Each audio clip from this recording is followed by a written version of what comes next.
오늘 말씀은 지난 주일 말씀인 가진 것 대신 하나님을 의지하라가 주는 의미를 같이 깨달아야 본문의 의미에 더욱 풍성하고 깊게 살아날 수 있는 말씀이기 때문에 먼저 지난 주일 말씀을 요약해서 말씀드릴 필요가 있습니다. 다 기억하시겠지만은 지난 주일에 우리는 다윗의 인구조사, 다윗이 인구조사를 하는 죄를 지었다고 했습니다. 그 과정을 보니까 사무엘하 24장 1절에서는 여호와께서라고 했어요. 여호와께서 다윗을 격동시키사 가서 이스라엘과 유다의 인구를 조사하라, 그렇게 나와 있고요. 역대상 21장 1절에서는 사탄이라고 했어요. 사탄이 일어나 이스라엘을 대적하고 다윗을 충동하여 이스라엘을 계수하게 하니라 라고 했습니다. 종합하면은 하나님께서 사탄에게 다윗을 시험할 것을 허용하셨다라는 말씀인데, 중요한 것은 왜예요. 왜? 그죠? 왜 하나님께서 다윗을 시험할 것을 사탄에게 허용하셨을까? 왜 하나님은 다윗을 시험하고 싶으셨을까? 다윗에게는 사탄의 충동을 이겨낼 기회가 있었습니다. 여러분, 누가 충동을 했든 결국 죄를 짓게 되면 누구 책임이죠? 자기 책임이에요. 본인 책임이에요. 핑계할 수 없습니다. 결국 사탄이든 사람이든 누구도 자신을 유혹하지 못하도록 평소에 영적인 방어 능력을 키워내야 합니다. 여러분, 사탄의 공격을 막을 수 있는 방어 능력이 무엇일까요? 함께 에베소서 6장 13절에서 18절을 제가 봉독하도록 하겠습니다. 그러므로 하나님의 전신갑주를 취하라. 이는 악한 날에 너희가 능히 대적하고 모든 일을 행한 후에 서기 위함이라. 그런즉 서서 진리로 너희 허리띠를 띠고 의의 호심병을 붙이고 평안의 복음이 준비한 것으로 신을 신고 모든 것 위에 믿음의 방패를 가지고 이로써 능히 악한 자의 모든 불화살을 소멸하고 구원의 도구와 성령의 검 곧 하나님의 말씀을 가지라. 모든 기도와 간구를 하되 항상 성령 안에서 기도하고 이를 위하여 깨어 구하기를 항상 힘쓰며 여러 성도를 위하여 구하라. 아멘. 여러분, 우리도 군인처럼 영적인 전신갑주를 입고 살아야 해요. 진리의 말씀이라고 그랬습니다. 하나님의 말씀을 매일 읽고 생각하고 묵상하고 그 말씀을 입으로 고백해야 해요. 그래야 그 말씀이 나를 지켜줄 수 있습니다. 믿음의 흔들림이 없어야 돼요. 믿음의 결단이 있어야 돼요. 구원의 확신과 성령 충만을 사모하는 마음이 계속해서 이루어질 때 우리 안에 성령께서 역사하사 선과 악을 구분할 줄 알게 돼요. 그리고 무엇보다도 기도를 쉬지 않아야 돼요. 기도에 힘써야 됩니다. 자, 여러분 이렇게 살고 계십니까? 혹시 주일에만 하나님을 찾는 믿음이라면 그 믿음으로 사탄의 시험을 이겨낼 수 있을까요?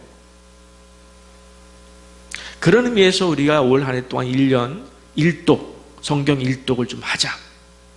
그리고 309절 말씀을 좀 쓰자. 그래서 여러분의 영적 저항력을 키우시길 다시 한번 간곡하게 부탁을 드립니다.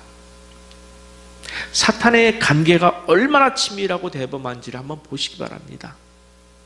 본문에 역대상 21장 앞부분을 좀 읽어보면은 다윗의 전쟁 이야기가 나오는데 그 전쟁 이야기의 중심인 역대상 18장 13절을 보면은 이런 말씀이 나와요. 다윗이 어디로 가든지 여호와께서 이기게 하셨다. 누가요? 여호와께서 전쟁에다 이기게 하셨다는 얘기예요. 여호와께서 어디로 가든지. 그래서 처음에는 다윗도 겸손하게 하나님께 영광을 올려드렸습니다. 그런데 본문 바로 앞인 역대상 20장을 보면은 이상한 장면이 하나 나와요. 함께 보겠습니다. 역대상 20장 1절 2절.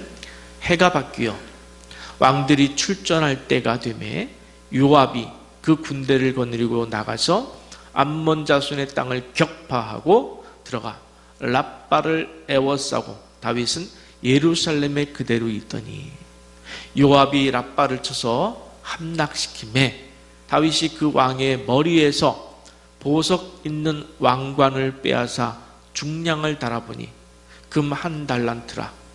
그들의 왕관을 자기 머리에 쓰니라. 다윗이 또 그 성에서 노략한 물건을 무수히 내오고. 여러분, 다윗이 적의 왕이 쓰던 왕관, 보석이 박힌 왕관을 자기 머리에 썼다는 거예요. 그 왕관을. 어떤 모습이 생각이 납니까? 저는 이 모습을 보면서 꼭 여러분 원숭이가 왕관을 쓰고 이렇게 돌아다니는 호기심에 그런 모습이 생각이 나요. 여러분, 사실 그런 꼴이에요. 전쟁에 나가지도 않았고 또 나가서 얻어온 그 적의 왕관들을 그걸 중량을 달아보고 야, 너무 좋다. 보석이 너무 좋다. 그러면서 왕관을 머리에 써요. 하나님께 영광을 돌리지 못하고 교만해졌다는 이야기입니다. 그러더니 그 다음에 역대상 21장에서 어떻게 됐습니까? 사탄의 꾀임에, 사탄의 충동에 확 넘어가지 않았습니까? 그래서 인구조사를 한 거예요. 하나님의 권능이 아니라 자기 능력으로 이긴 줄 착각했어요. 자기 능력으로. 저는 우리 교회 집사님, 권사님, 장로님 대표 기도를 하실 때마다 깜짝깜짝 놀래요. 한 달 동안 준비하라고 하고 제가 늘 말씀을 드리는데 정말 하나님께서 준비를 시켜주시는구나. 아까 우리 이재원 집사님 대표 기도 하실 때도 내 능력, 내 가진 것을 의지하지 아니하고 하나님의 권능과 하나님의 능력을 의지하게 하여 주시옵소서. 오늘 말씀과 밀매 같이 가고 있어요. 여러분, 기도로 준비하시면 하나님께서 주십니다. 그러니 다윗이 인구조사의 명령을 받았을 때에 여러분 요압이 어떻게 했습니까? 기억나시죠? 역대상 21장 3절을 보면은 다윗이 요압에게 인구조사를 하라 그랬을 때에 요압 장군이 뭐라고 그랬습니까? 여호와께서, 역대상 21장 3절, 여호와께서 그 백성을 지금보다 100배나 더하시기를 원하시나이다. 내 주 왕이여, 이 백성이 다 내 주의 종이 아니니까 내 주께서 어찌하여 이 일을 명령하시나이까? 어찌하여 이스라엘이 범죄하게 하시나이까? 라고 용기를 내서 하는 충언도 귀에 들어오질 않았어요. 교만으로 가득 차 있으니까 여호와께서 그 백성을 지금보다 100배나 더하실 하나님이신 줄 왜 모르십니까? 라는 신앙 어린 충언도 귀에 들어오질 않았습니다. 자, 여러분, 오늘 말씀의 핵심은 잊어버리시면 안 돼요. 왜 하나님께서 이 일을 하셨을까? 였다고 했습니다.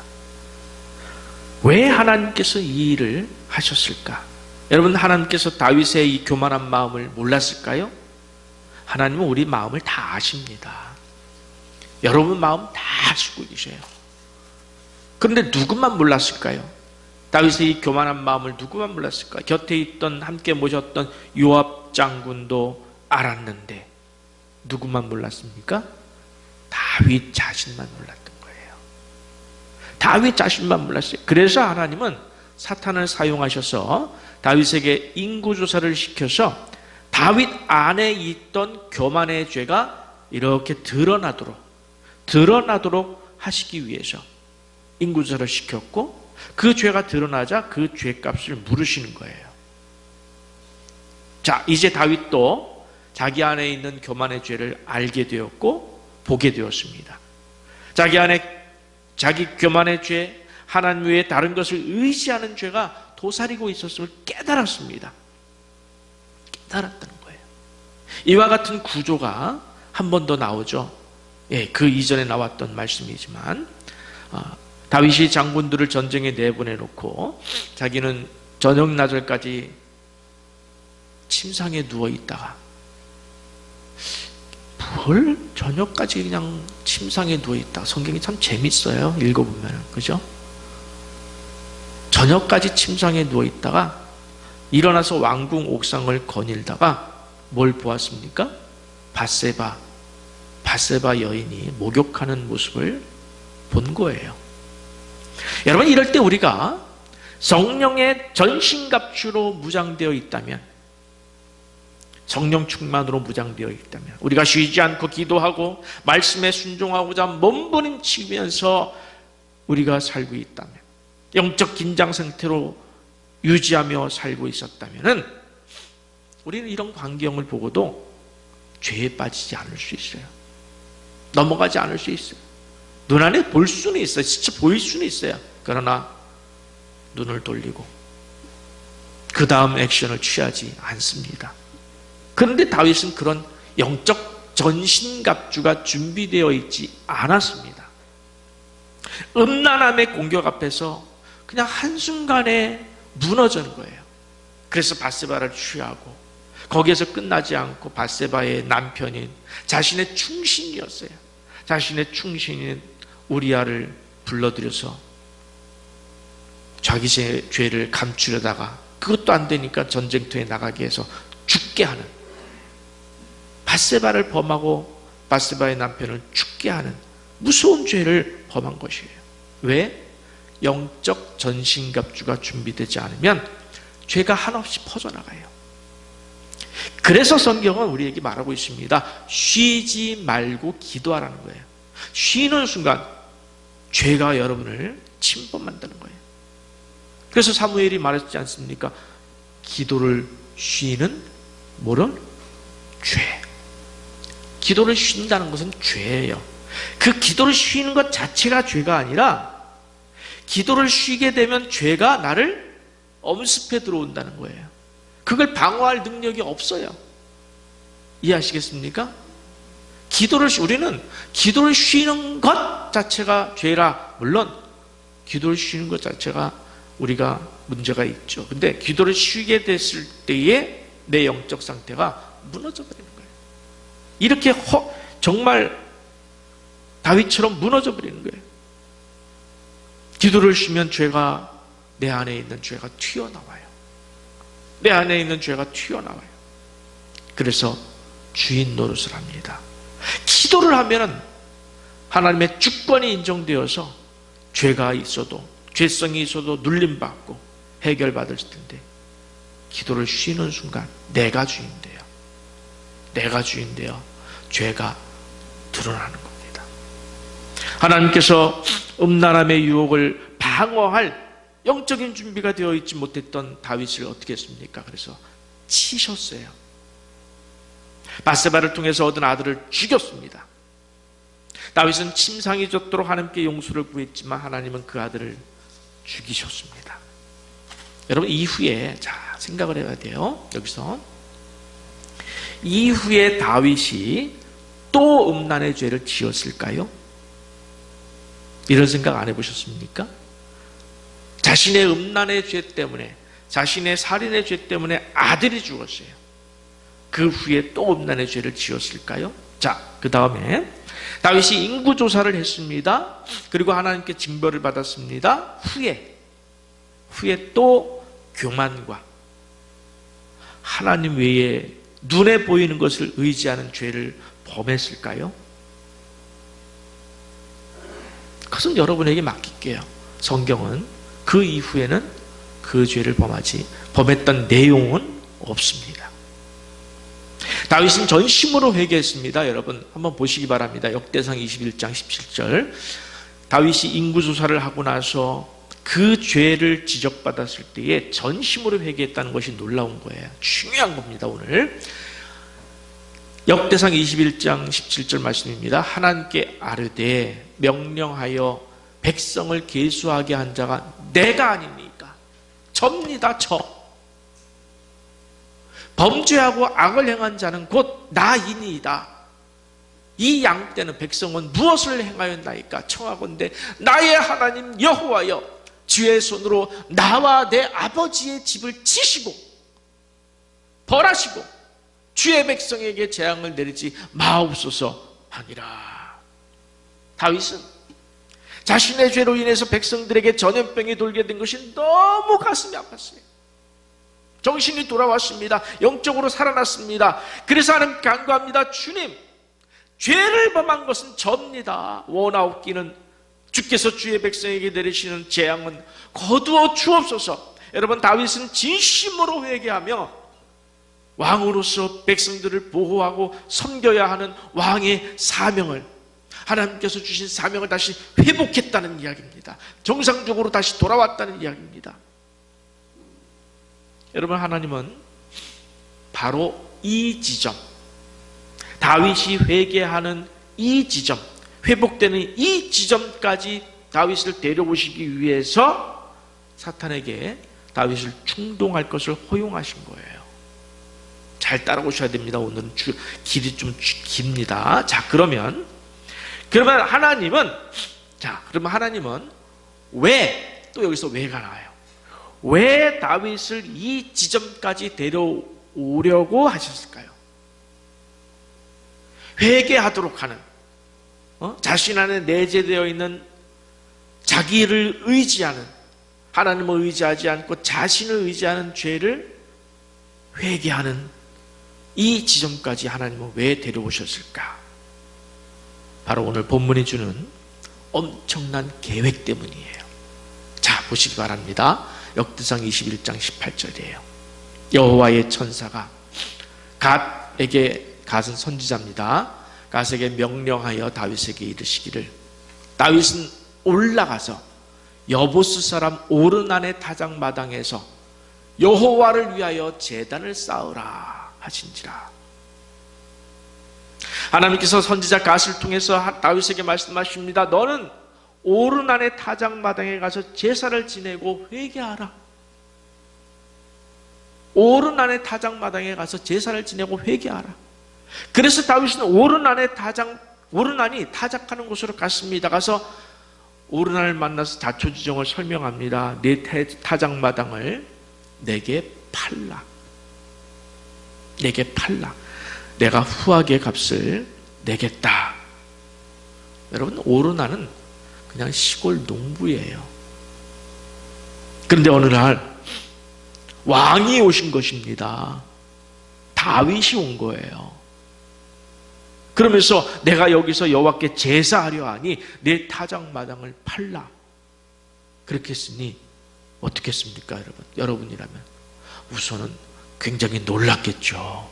엄청 놀랐을 거예요. 그리고는 자기의 타작마당이 왕의 제사에 쓰이는 것만으로도 영광으로 생각했습니다. 그래서 거저 드렸어요. 왕이시여, 거저 내가 값을 받을 수 없나이다. 당신에게 드리나니 거저 드리겠습니다. 그런데요, 다윗은 내가 여호와께 드리려고 네 물건을 빼앗지 아니하겠고 값 없이는 번제를 드리지도 아니하리라 라면서 돈을 주고 그 밭을 샀습니다. 여러분, 이와 비슷한 장면이 또 하나 나와요. 성경에 보면 창세기 23장이에요. 아브라함의 부인 사라가 죽었습니다. 장사하기 위해서 무덤이 될 막벨라 굴이 있는 밭을 사는데 그 주인이 누구였냐면 에브론이에요. 에브론이 평상시에 아브라함은 존경받는 사람이었던 것 같아요. 그래서 에브론이 경외하는 마음으로 호의를 베풀겠다고 말합니다. 아브라함이여, 내가 값을 받고 팔 수 없나이다. 그냥 쓰소서 드리겠나이다. 근데 아브라함은 굳이 값을 지불하고서 그 밭을 얻어 묘를 조성합니다. 그리고 그 묘에 누가 묻힙니까? 부인이 묻히고 자신이 묻히고 이삭이 묻히고 리브가가 묻혀요. 훗날에 야곱이 묻히고 야곱의 첫째 부인인 레아가 묻힙니다. 굉장히 중요한 얘기예요. 저는 이스라엘에 가면은 여길 꼭 가보고 싶어요. 근데 이스라엘에 그 정치적인 부분이 있어서 여기를 갈 수가 없어요. 갔다가 돌에 맞아 죽을 수도 있고, 일반 관광이 되질 않아요. 근데 여기는 참 중요한 거예요. 왜? 여러분, 아브라함 부부가 묻히고 이삭 부부가 묻히고 야곱이 묻혔어요. 야곱. 이걸 길게 설명할 수 없어서 참 안타깝습니다만, 야곱에게는 누가 있어요? 12아들이 있습니다. 12아들이 거기에 묻히는 거예요. 상징적인 거예요. 12아들이 묻혔다는 건 누가 묻히는 거예요? 이스라엘 전체가 묻히는 거예요. 이스라엘 전체가 묻혔다는 건 무슨 얘기입니까? 하나님의 백성이 다 여기에 묻힌다는 거예요. 그 구를 아브라함은 돈을 주고 산 거예요.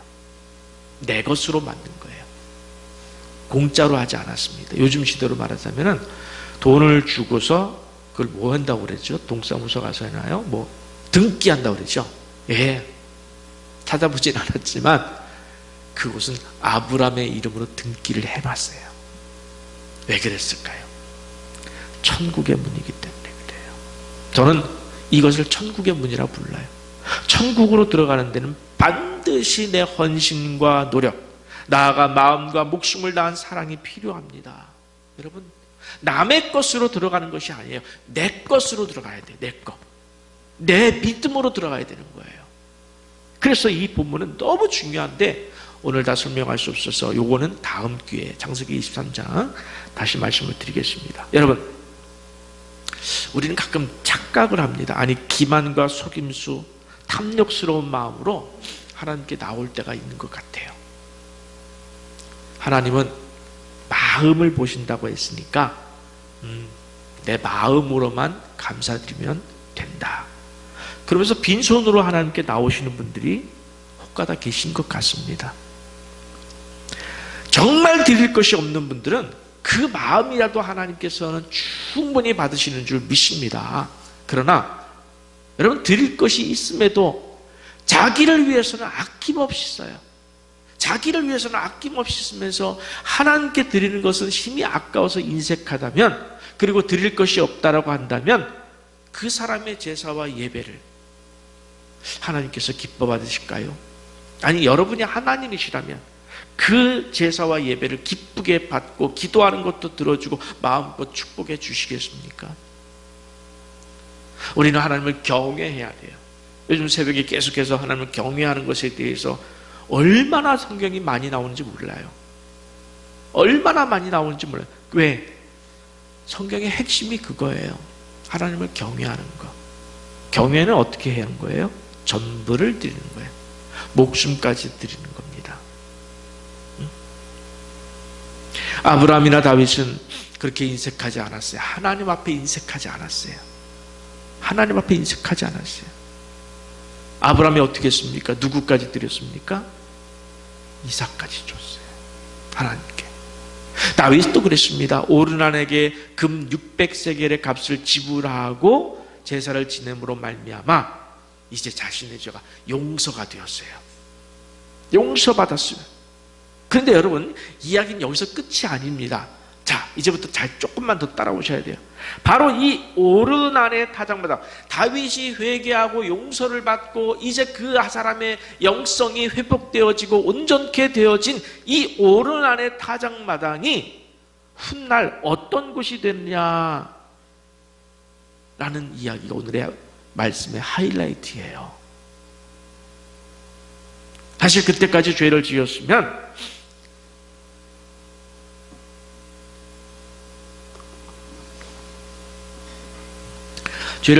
어디를 가냐면 모세의 성막과 번제단이 있는 기브온 산당에 가서 제사를 드려야 하는 게 마땅한 거예요. 그런데 하나님이 특별히 새로운 곳을 지명해 주신 겁니다. 다윗에게. 이해하셨죠? 다윗에게 특별히 지명을 해 주신 거예요. 너는 오르난의 타작마당에 가서 제사를 지내고 너의 죄를 회개하라. 자, 그래서 오늘 금주의 요절로 삼은 역대하 3장 1절을 다시 한번 이 관점에서 보셔야 돼요. 제가 읽습니다. 솔로몬이 예루살렘 모리아산에 여호와의 전 건축하기를 시작했어요. 근데 그곳은 전에 여호와께서 그의 아버지 다윗에게 나타나신 곳이에요. 여부스 사람 오르난의 타작마당에 다윗이 정한 곳이라. 이해됐죠? 이제 세 가지 이야기가 나오고 있어요. 첫째는 모리아산이에요. 이 모리아산이 어떤 곳인지 아십니까? 아브라함이 이삭을 번제로 바친 곳이에요. 아브라함이 이삭을 번제로 바친 곳이에요. 제물로. 둘째, 오르난의 타작마당을 다윗이 값을 주고 사서 제사를 드렸던 곳입니다. 하나님을 만난 곳이에요. 셋째, 바로 그곳에 솔로몬의 성전이 세워진 것입니다. 이는 성전이 율법이 아니라 은혜와 헌신의 제단이에요. 아브라함이 이삭을 바친 곳, 다윗이 돈을 주고 사서 자신의 영성을 회복하고 회개한 곳. 여러분, 성전은 하나님을 만나고 예배드리는 곳이에요. 예배에는 반드시 하나님께 대한 희생이 있어야 됩니다. 그래서 우리의 예배를 위해서 이미 희생이 있었습니다. 누굽니까? 예수 그리스도. 여러분, 예수 그리스도의 희생이 있었기 때문에 우리가 오늘 예배 드릴 수가 있는 거예요. 하나님을 대면할 수 있었고 휘장이 찢어져서 직접 하나님을 만날 수 있게 된 겁니다. 그래서 아브라함은 독생자 이삭을 드린 거예요. 이삭이 곧 예수의 모형이에요. 예수의 모형이에요. 독생자 이삭이. 다윗은 값을 지불하고 제사를 드렸습니다. 솔로몬은 어마어마한 제물을 가지고 성전을 세웠고 일천번제를 드렸습니다. 그래서 그 예배에는 무엇보다 성결과 거룩이 요청되는 곳이 바로 이곳이에요. 죄를 짓고서는 안 돼요. 예배는 제가 매주 기도할 때마다, 우리가 묵도 시작할 때마다 기도를 제가 드리죠. 주여, 우리 죄를 용서하여 주시옵소서. 우리 죄를 다 씻어 주시옵소서. 여러분, 우리는 예배하러 왔어요. 예배를 드리는 사람은 죄를 안고 예배할 수 없어요. 하나님을 만날 수 없어요. 그 죄를 회개해야 돼요. 그래서 여러분 10분, 20분, 30분 일찍 오시기 바란다는 거예요. 오셔서 기도하면서 내 안에 있는 모든 죄를 씻어야 돼요. 다윗처럼 눈물로 회개해야 됩니다. 이삭을 드리는 마음으로 내 모든 것을 다해서 주님께 경배하고 내 모든 것을 다해서 마음을 다하고 목숨을 드리겠습니다. 주님, 목숨 드리겠습니다. 이 고백이 예배 전에 있어야 되는 거예요. 성결과 거룩으로 채워져야 됩니다. 그래서 하나님은 다윗 안에 내재되어 있던 자기 자랑과 비교의식, 하나님을 온전히 의지하지 않는 불신앙을 인구조사를 통해서 밖으로 드러내신 거예요. 다윗아, 봤지? 네 안에 이런 죄가 있었다. 그래서 다윗이 그 죄를 보고 철저하게 회개를 한 것입니다. 회개를 한 거예요. 회개 자체가 목적이 아니고 그 다음에 뭐를 하기 위해서 회개하는 거예요? 예배하기 위해서 회개하는 거예요. 예배를 위해서 회개하는 거예요. 하나님을 만나기 위해서 회개하는 거예요. 하나님 만나기 위해서는 반드시 회개가 필요합니다. 우리에게도 오늘 바로 이 예배의 자리가, 그리고 여러분의 가정과 직장과 자녀들의 책상이 오르난의 타작마당이 되시기를 축복합니다. 회개의 눈물이 마르지 않는 곳이 되어야 돼요. 우리의 삶이 바로 회개의 눈물이 흐르는 성전이 되어야 돼요. 이 새생명교회당만 와서 회개하는 것이 아니라 여러분 삶이, 가정이, 직장이, 책상 위가, 모든 삶의 현장이 회개의 눈물이 계속해서 흘러서 주님을 만나야 돼요. 주여 나의 주인 되어 주시옵소서. 내 모든 것을 맡겨 올려드립니다. 주님 지금도 예배합니다. 이것만 예배가 아니에요. 여러분이 회개를 통해서 여러분의 마음을 다 올려드렸을 때에 그게 바로 회개이고 그게 바로 예배이고 그곳이 바로 오르난의 다장마당이고 그곳이 바로 성전인 줄 믿습니다. 여러분, 하나님은 우리 안에 있는 작은 죄, 우리가 모르고 있었던 죄까지도 꺼내서 회개시키길 원하셔요. 그래서 때로는 사탄이 충동하기도 합니다. 그거를 여러분 이겨낼 수 있어야 돼요. 이런 죄가 있구나. 방어할 수 있어야 돼요. 그러나 그것을 방어하지 못하면 회개해야 돼요. 그리고 성결과 거룩으로 예배의 삶을 살아내야 할 줄 믿습니다. 진정으로 마음을 다하세요. 여러분, 마음을 다한다는 건 전심을 다하는 거예요. 전심을 다하는 건 목숨을 다한다는 거예요. 우리 하나님은요, 원하시는 게 있습니다. 뭘 원하실까요? 여러분, 하나님이 뭘 원하셔요? 여러분, 하나님이 원하시는 거 해드리고 싶지 않으세요? 여러분, 만약에 이하빈 목사가 권사님, 저 뭐 하나 원하는데 이렇게 말하면 우리 임 권사님 안 해주시겠어요? 그걸 해줄 수 있는데, 그죠? 기쁨으로 해주실 것 같아요. 하나님은요, 우리에게 원하는 게 있어요. 뭐예요? 존중받기를 원하셔요. 하나님으로 존중받기를 원하시고 인정받기를 원하셔요. 그걸 다른 말로 경외라고 그래요. 하나님은 경외받기를 원하셔요. 누구에게? 여러분에게.